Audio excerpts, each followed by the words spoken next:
For cheap D2R items, visit aoeah.com. You get 3% off with the code ARIAD. Check the link in the description. Hello and welcome everybody. The Nova Sorc is a very popular build, and in the endgame there are different variants how to play. In this test series we want to compare performance and key data, so I have built a Nova Sorc with energy shield.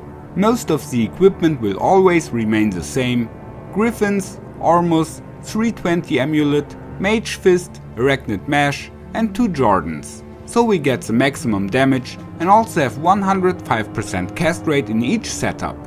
In the inventory of course skillers. Without weapon and shield we are already at skill level 43. The Sunder Charm is also prepared, we'll care about that in the end. Besides, we have an Infinity Mercenary and wherever possible lightning facets. We will test 5 different weapons and 2 shields. Ishutas, Crescent Moon, Orbs with +5 and +6 to Nova and an Infinity Skite. The shields are a Spirit and a J-mod, so there will be 9 different combinations. Infinity is a two-handed weapon of course. For comparison, we'll fight the High Council on players 8. Also we'll collect the most important key data from the stats and compare them at the end.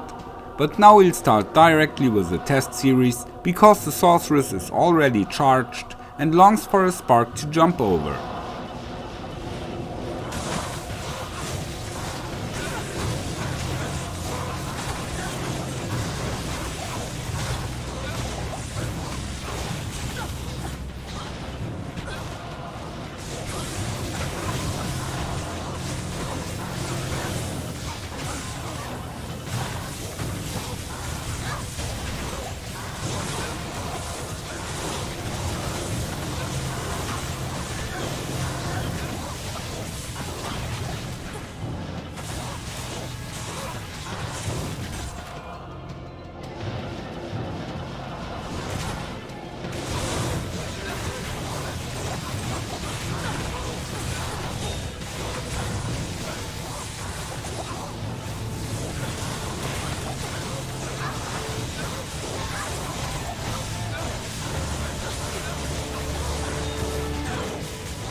You have observed the gameplay differences yourself.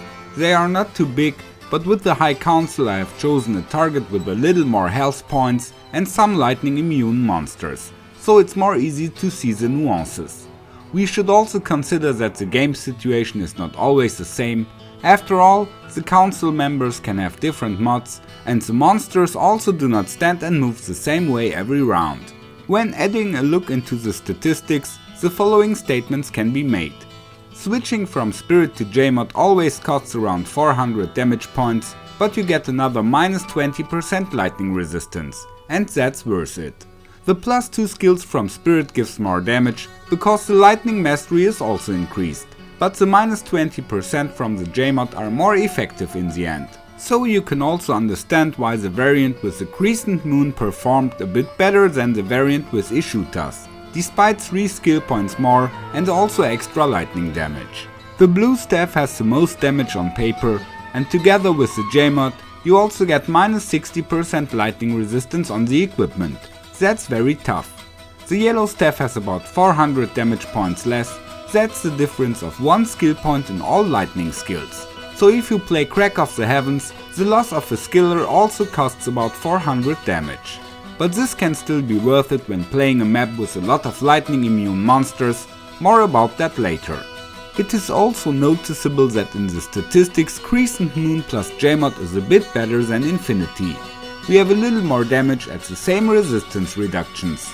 The Nova skill level is also the same in both cases, so the difference in damage comes from the plus 20% lightning damage on the facets. They add about 200 points of damage.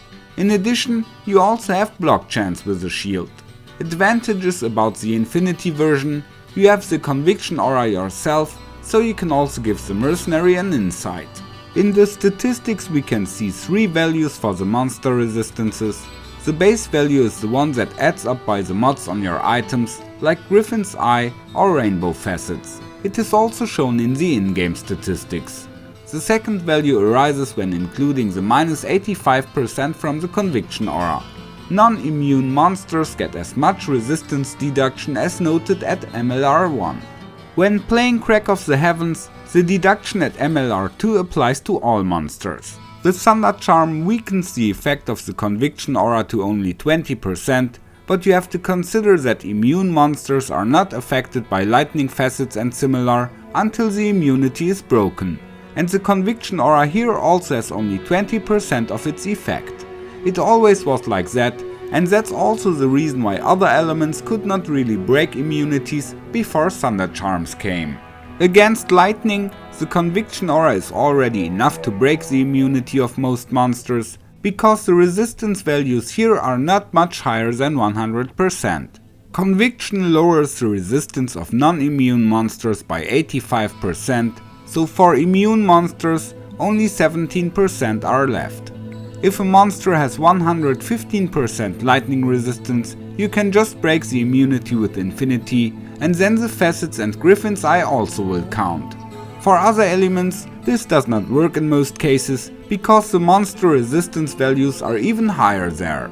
Crack of the Heavens sets monsters' resistance values to 95%, so when fighting lightning immune monsters, you have the advantage that the minus 17% from the aura additionally lowers the resistance and is not used to break the immunity.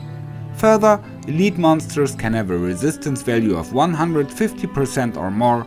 This happens when the mod Lightning Enchanted is added to a monster that already was immune before, or at least had some higher resistance value. This can result in values which are uncrackable for the aura, but no problem for Crack of the Heavens. When using it, you do less damage to non-immune monsters, because the aura then is generally reduced to 20% efficiency. In areas with no or only few lightning immune monsters, we better go without Sunder Charm. Then we can lower the resistances of the monsters far into the negative, whereby the damage finally also increases. Like with the player, the resistance limit is reached at minus 100%. In that case, a monster gets twice as much damage as if it had 0% resistance. When looking at the table, we can see that we get up to minus 170% lightning resistance using Crescent Moon plus Jmod or Infinity. So even monsters that previously had 70% resistance will be reduced to minus 100%, so it can be worthwhile to dispense the higher base damage you could achieve with other setups. In the end, it's also a matter of taste which variant to choose, and the cost factor surely also plays a role for most people. Not everyone has a Jmod or a plus 6 staff lying around. Finally, you can observe the difference a Sunder Charm makes, of course again all in player's aid. I say goodbye with it, take care and may the loot be with you.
Follow me.